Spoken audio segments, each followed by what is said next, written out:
Did you know that positive outcome thinking has the ability to reduce physical pain and bring about a greater resistance to illness? That's pretty exciting. Positive outcome thinking in Hawaiian language we call No'ono'o Pono. No'ono'o Pono is the vision to hold the highest outcome for any situation. In this mindset, you're putting into practice a level of optimism that has the ability to change your trajectory, even when it comes to not just mental and emotional, but to physical conditions. Your thoughts are just energy, and they are powerful. Positive thinking does not mean that you ignore unpleasant situations that life throws at you. It means that you approach them with a mindset that is more productive, focusing on the best thing that could happen rather than worrying about the worst. In this video, I want to share a real life example of what happens when we put into practice this No'ono'o bringing harmony, bringing balance, and enhancing wellness into our reality. Be sure to watch until the very end because I will be sharing access to a wonderful meditation practice that has the potential to shift outcomes on a cellular level. I'm Kumujini Ivalani Luai. I'm here at Ho'omana Spa on the island of Maui, and I gather here to share Hawaiian healing teachings of Lomi Lomi, Ho'oponopono, and Aloha Spirit with energy workers, body workers, and healers from all over the planet. We gather here to wrap the arms of Aloha around Mother Earth and wherever it is that you're tuning in from, I always love to see. So put in the comments below where it is that you're tuning in from. And that lets me know just how far these arms of aloha are spreading. Okay, let's get started. So No'ono'o Pono. If we break that down, Pono is balance, harmony, spiritual alignment, integrity. No'ono'o is our way of thinking. It's about bringing awareness to what you take in from the outside chatter, what's influencing the way you view a situation, especially if you tend towards believing the unspoken reel of pending doom that may be circling around your mental vocabulary on the regular. This optimistic perspective has a long list of lasting benefits. When put into practice, it can offer you better coping skills during hardships or stress. That means less stress. Less stress means better cardiovascular health, better respiratory health, better overall outlook on life. So, what does this practice look like? What better way to infuse this into your learning than through the tradition of talk story or storytelling? One of our beloved Hawaiian elders was in a terrible accident. He crushed his foot, breaking several bones, tearing the skin off the top of his foot. It was horrible. They rushed him into the surgery room, pinned, screwed, and bandaged up his foot.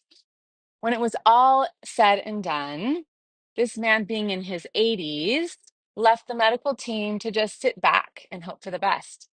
The foot was black and swollen. From the time he entered the hospital, he kept me in the loop, sending me pictures of his foot every time they changed the bandages. As a physical therapist by trade, I had extensive experience in wound care. So each time he sent me a photo, I would look at the edges, I'd watch the changing skin tone, I'd look for fresh, pink, healthy tissue to be coming and emerging from the wound. And over time, I could see positive change occurring. He wanted desperately to go home. The energy in the hospital was absolutely unbearable for him. He did everything he was told to do in hopes that they would send him home quickly. The nursing staff told him it was healing. The doctor, who saw it the least, waltzed in the day before Thanksgiving and told him he would not be released. That was his goal, to get home by Thanksgiving. The wound was not healing, he said, and he was so down and discouraged, this elder. I went to see him. I looked at the wound. I felt the mana, the life force around the foot. I looked for the aura, the color, the energy around the foot, and I could see the effects of the injury, but I could also see and feel healing energies at play. As I worked, I led him through a meditation. I started with prayer, calling spirit guidance in as I lomied from his spine to his ankle while doing energy work around his foot. I told him as I was doing this to call on Keakua, creator spirit, call on his guides, guardians, ancestors, and angels to support in his healing journey.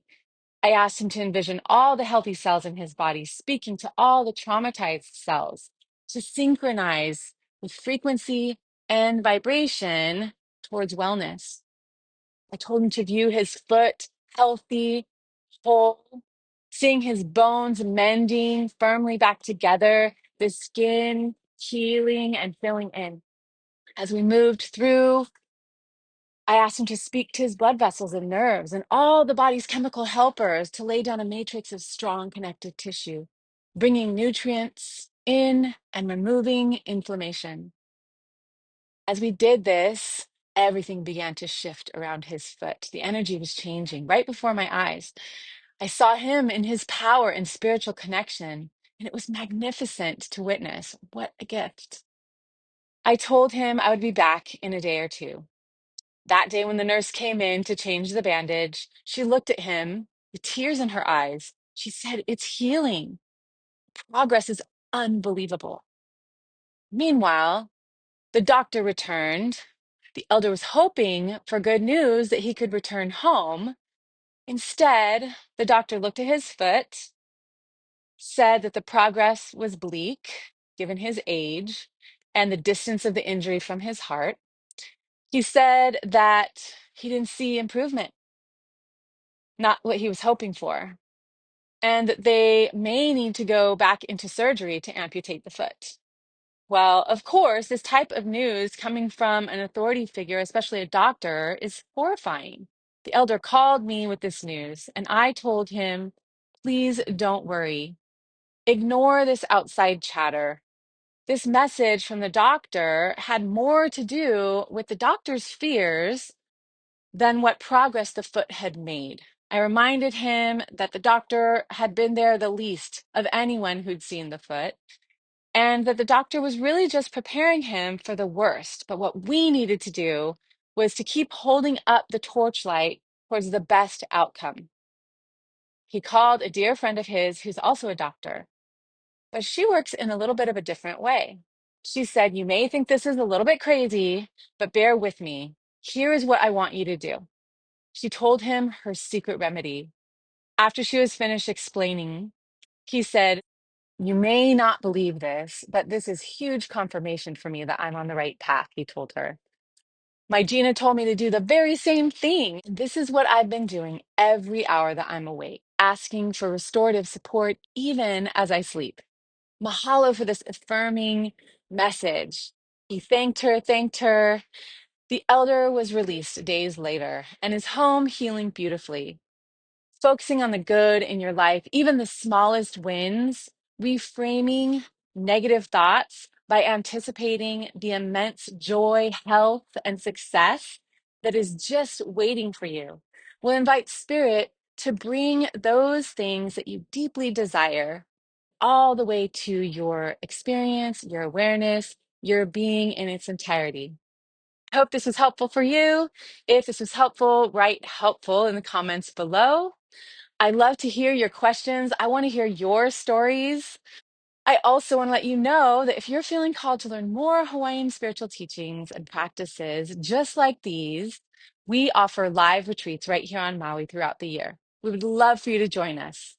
Just write Pono in the comments below, and we will get you everything you need to make your way to Ho'omana trainings on Maui this year. All right, until next time, everyone, remember to have that positive outlook with No'ono'o Pono. Big aloha to you all, and ahui ho.